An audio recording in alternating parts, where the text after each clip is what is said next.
Assalamualaikum warahmatullahi wabarakatuh. Saudara-saudara mahasiswa peserta mata kuliah metodologi penelitian yang saya cintai. Hari ini kita mempelajari tentang penelitian ya, kelanjutan dari kuliah minggu yang lalu. Kita tekankan pembahasan pada pertemuan kali ini mengenai peranan dan jenis penelitian. Jadi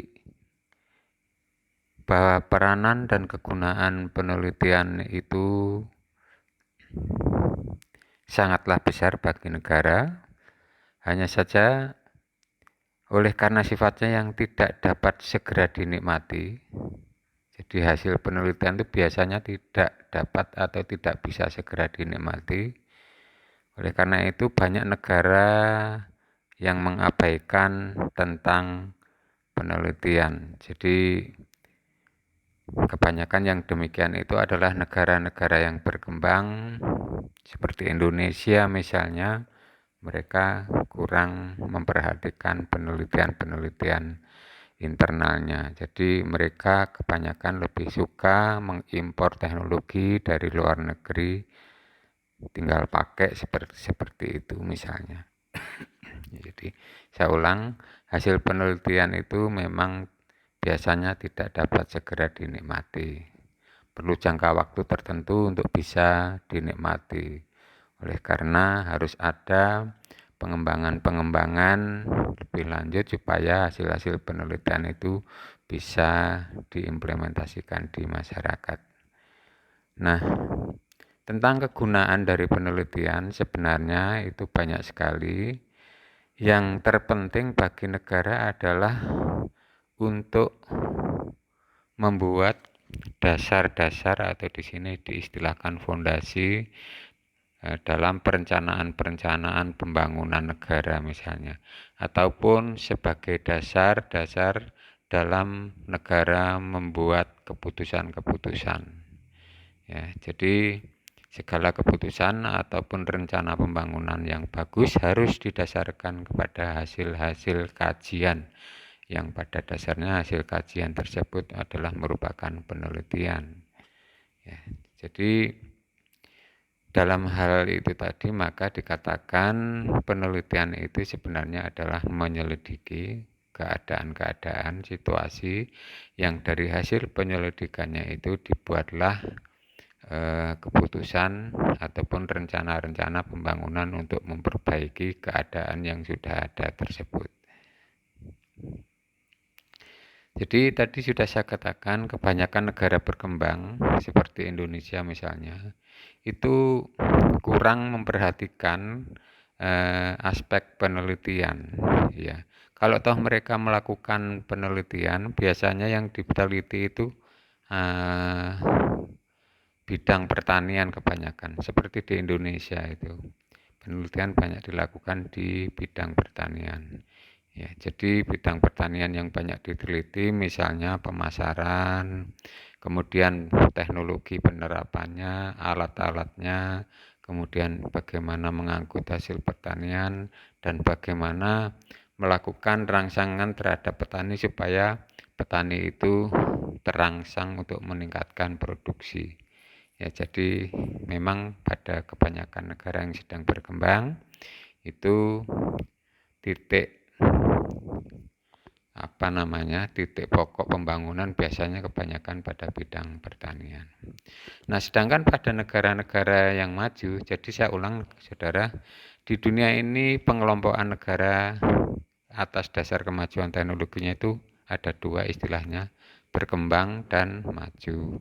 Nah, bagi negara-negara yang maju, itu pemakaian dana untuk bidang penelitian sangat tinggi.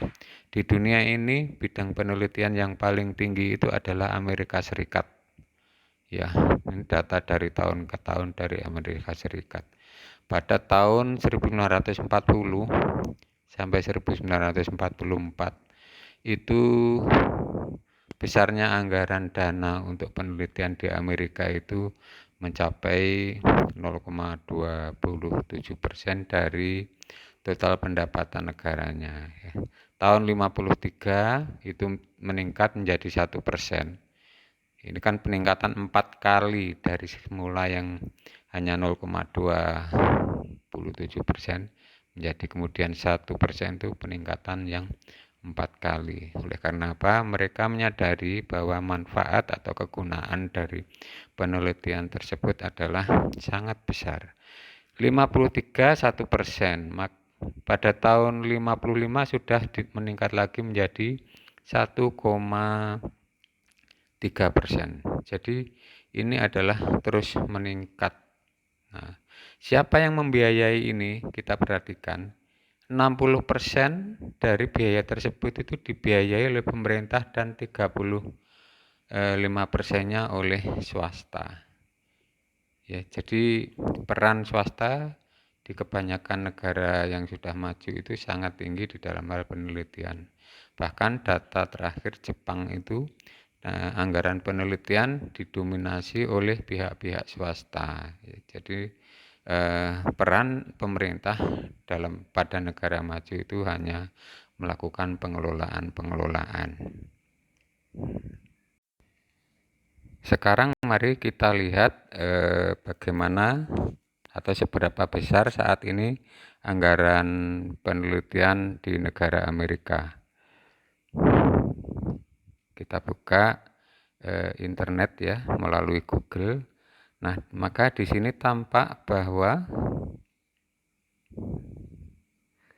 anggaran penelitian negara kita Republik Indonesia ini ya adalah yang sangat kecil. Jadi sampai-sampai di sini ada judul artikel di newsdetik.com, judulnya anggaran penelitian kecil RI dikritik peneliti Amerika. Jadi Indonesia sangat kecil. Nanti coba dibaca sendiri ya, berapa besar anggaran Indonesia itu. Judul yang kedua dari financedetik.com, pemerintah Republik Indonesia pelit kasih anggaran untuk penelitian. Jadi lagi-lagi Indonesia untuk mengucurkan dana ke arah penelitian itu sangat kecil. Nah ini saudara, jadi pada Wikipedia ada daftar negara menurut anggaran penelitian dan pengembangannya. Peringkat ke-1 ini tampak Amerika Serikat ya. Peringkat ke-1 tampak Amerika Serikat. Besarnya kalau dipersentase dari PDB pendapatan brutonya itu pada tahun 2016 2,744%. Tiongkok besarnya 2,107% dan Jepang besarnya 3,147%.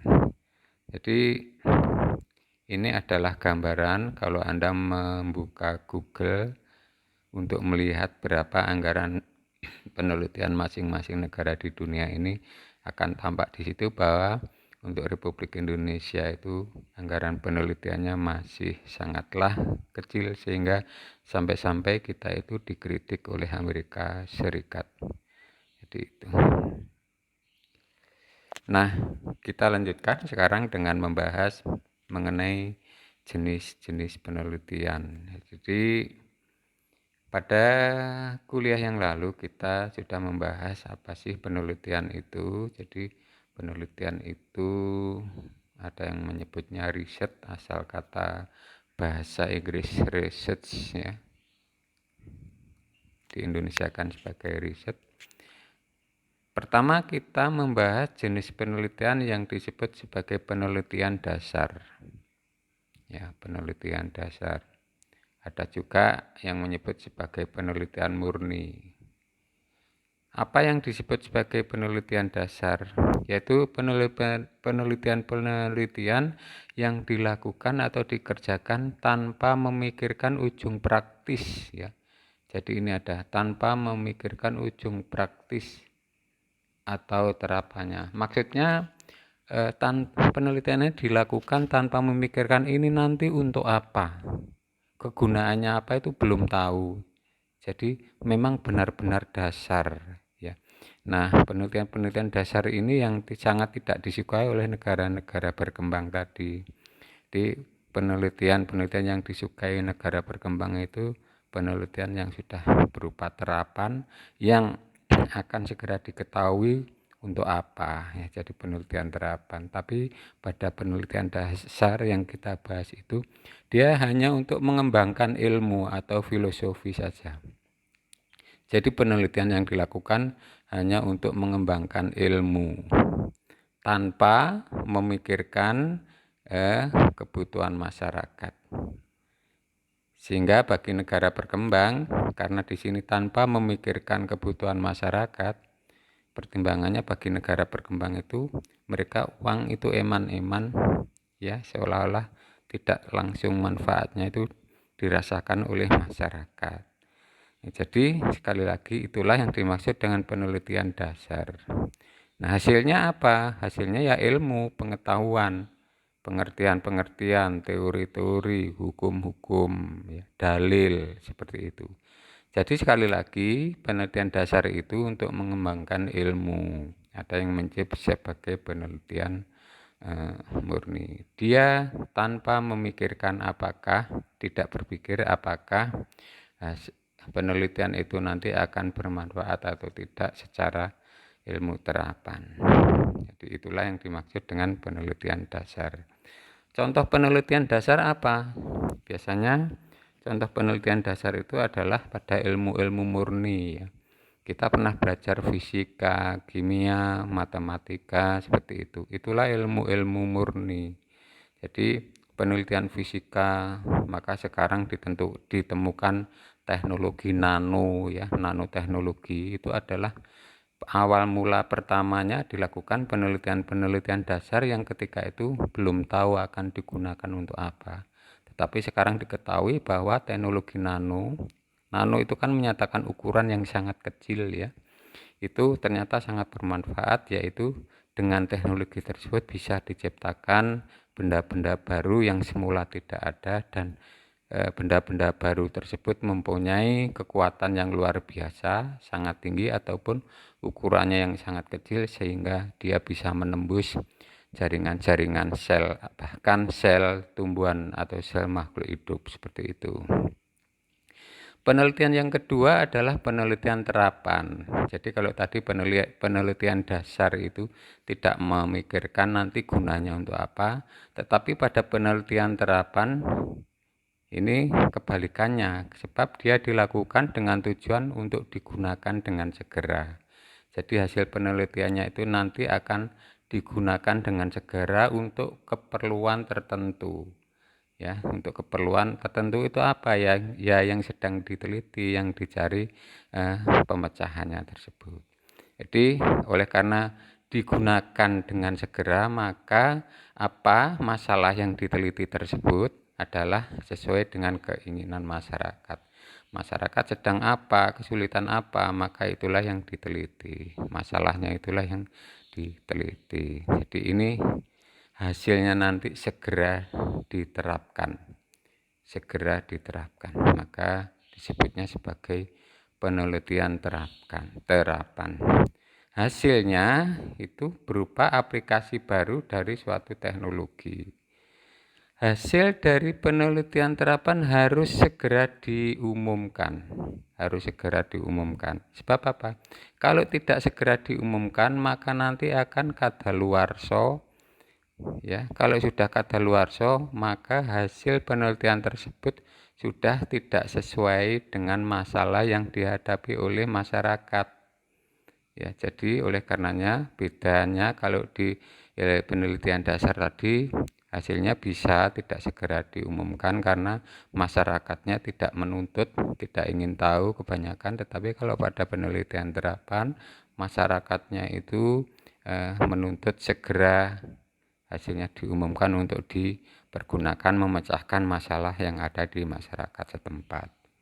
Ya, jadi saudara, sebenarnya banyak sekali penggolongan jenis-jenis penelitian ini, namun saya hanya menyebut hanya 2 saja karena ya misalnya penelitian itu ada yang didasarkan atas metode pengumpulan datanya, Ada yang disebut penelitian primer, penelitian sekunder. Penelitian primer itu adalah bila datanya diambil secara langsung ya. Jadi peneliti mengambil data langsung di lapangan. Tetapi kalau penelitian sekunder itu datanya diambil dari data sekunder.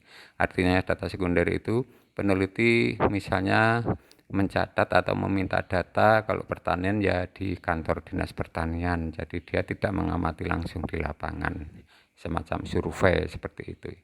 Tapi kita kali ini tadi hanya membahas penelitian dasar dan penelitian terapan. Oleh karena itulah yang sangat erat berkaitan dengan pertanian. Di pertanian penelitian-penelitian dasar ya tadi saya sampaikan, penelitian-penelitian yang sifatnya biologi ya, biologi molekuler, DNA ya.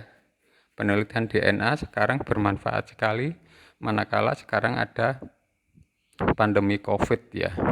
Itu dasar mengatasi pandemi COVID sampai bisa diciptakan vaksinnya itu kan menggunakan penelitian-penelitian dasar mikrobiologi dari virus. Jadi virus itu dengan dianalisis susunan DNA-nya maka bisa diketahui cara mengatasinya seperti itu. Saya lanjut ke sini kita bicarakan mengenai beberapa sifat penelitian.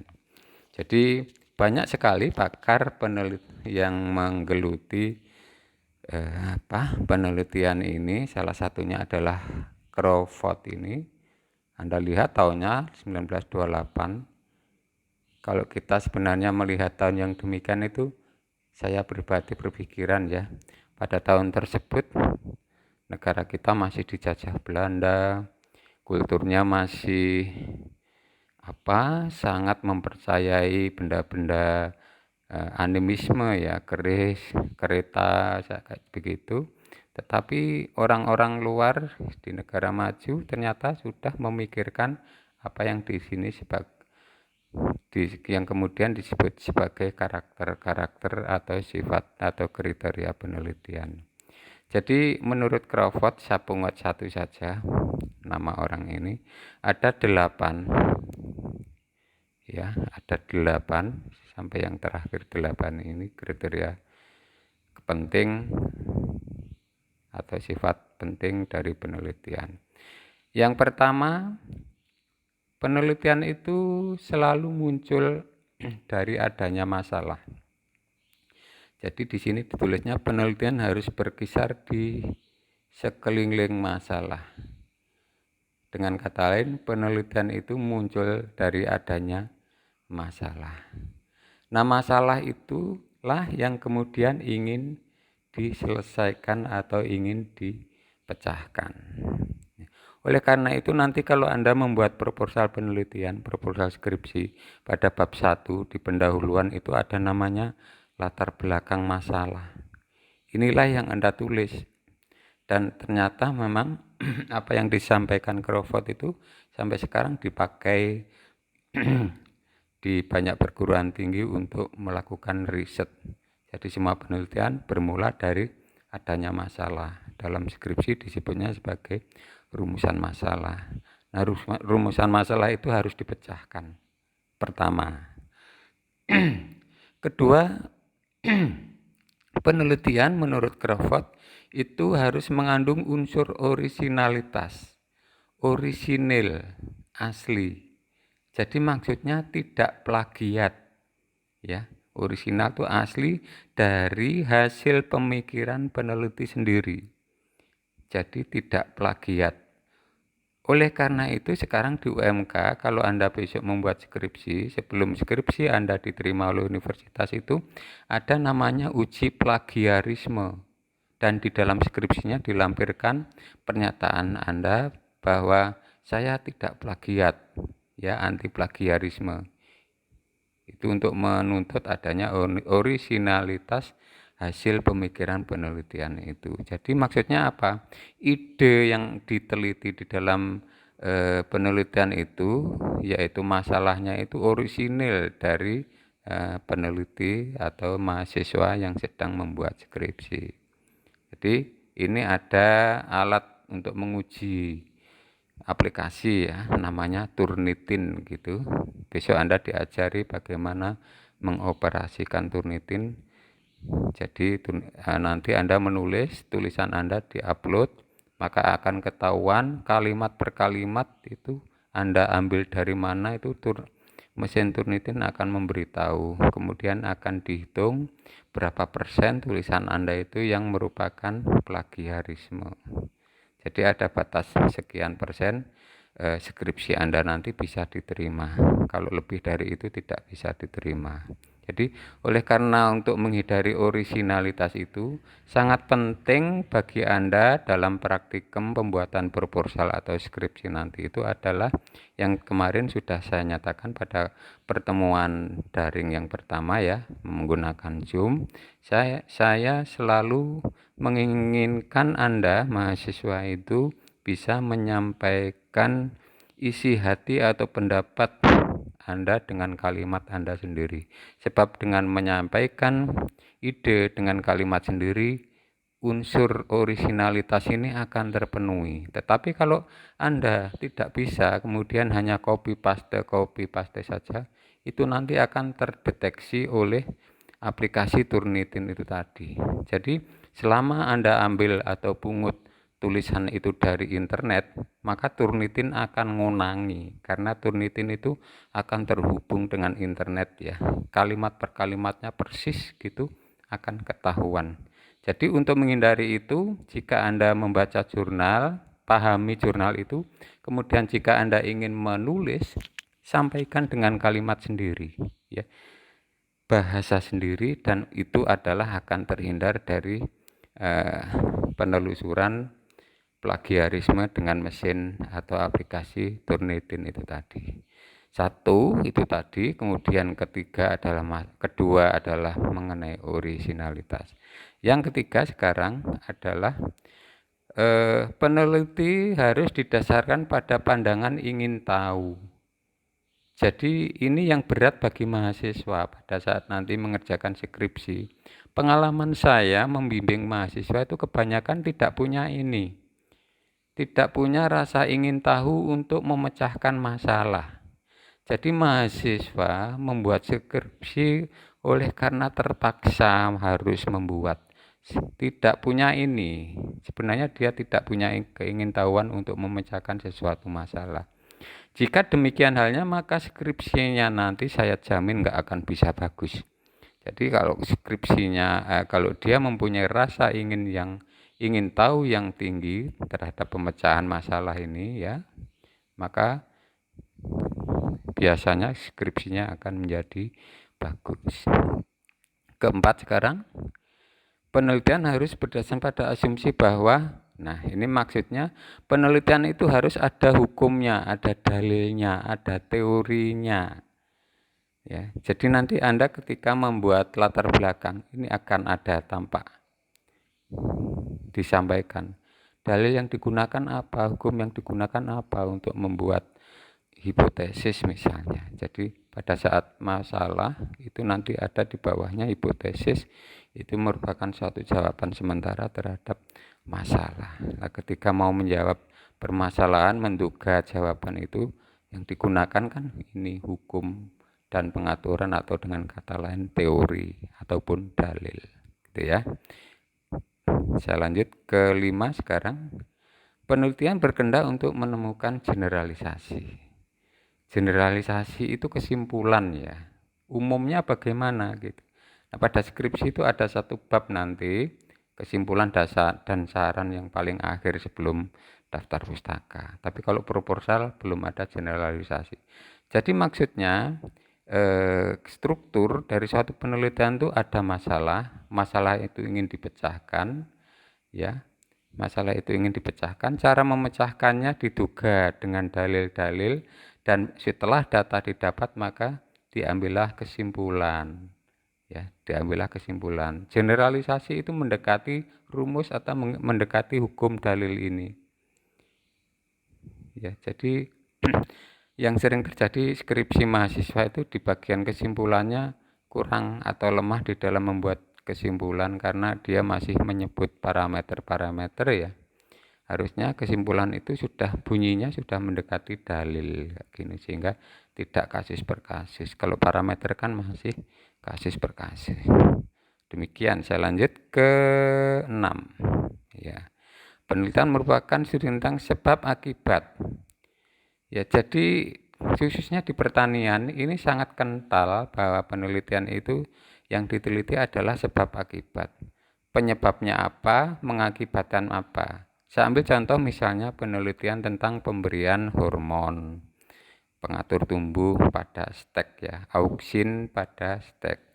Nah, jadi bagaimana kalau batang stek, potongan stek itu diberi hormon auksin sekian konsentrasi sekian ppm.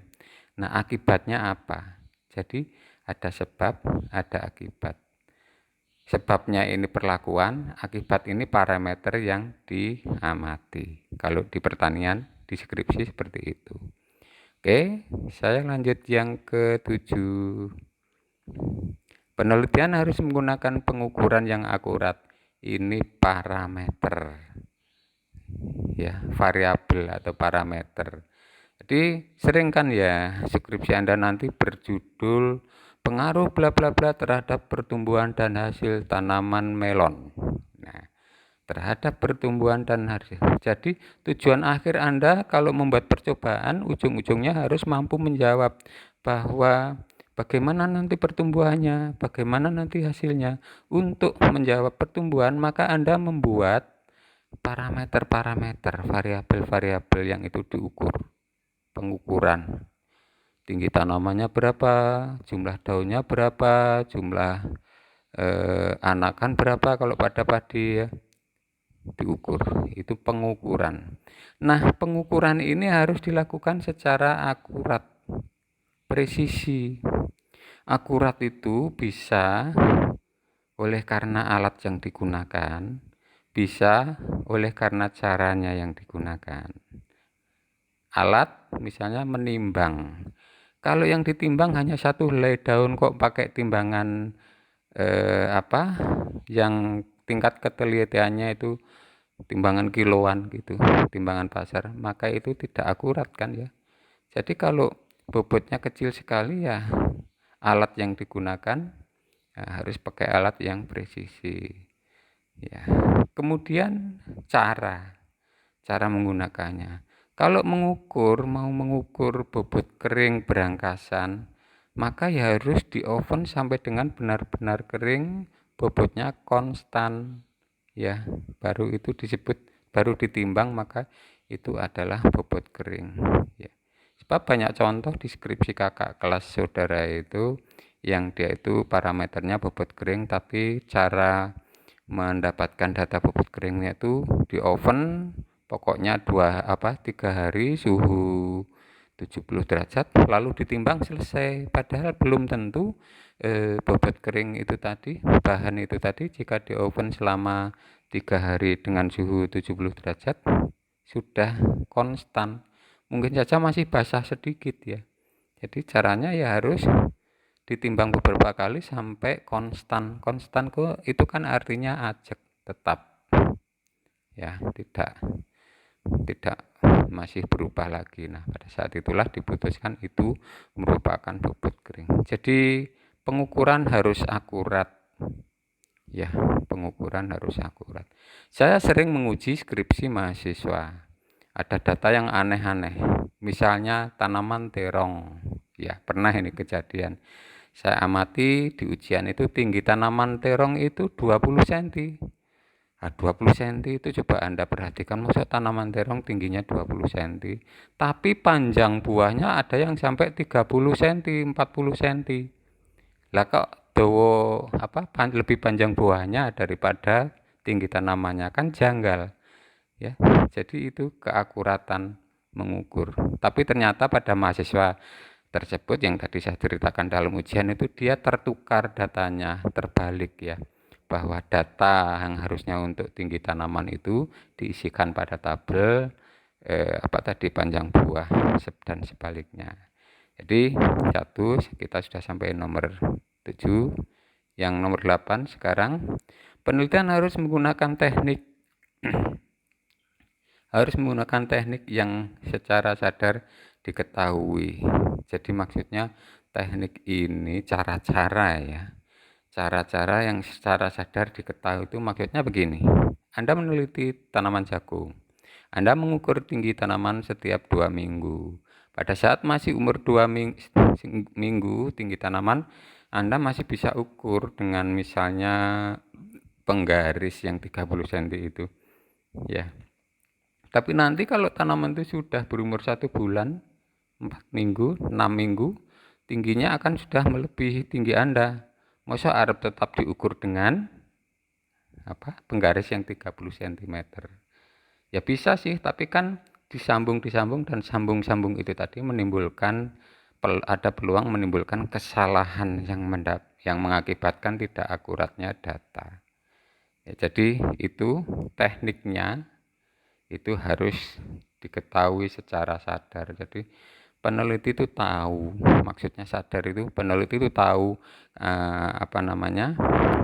teknik-teknik yang digunakan itu kelemahannya di sini gitu, yang bisa menyebabkan adanya kesalahan di sini dan seterusnya. Jadi itulah saudara-saudara yang kita bicarakan pada pertemuan kali ini. Nah, sebagai tugas kepada saudara, perhatikan tugas ini ya, dengarkan.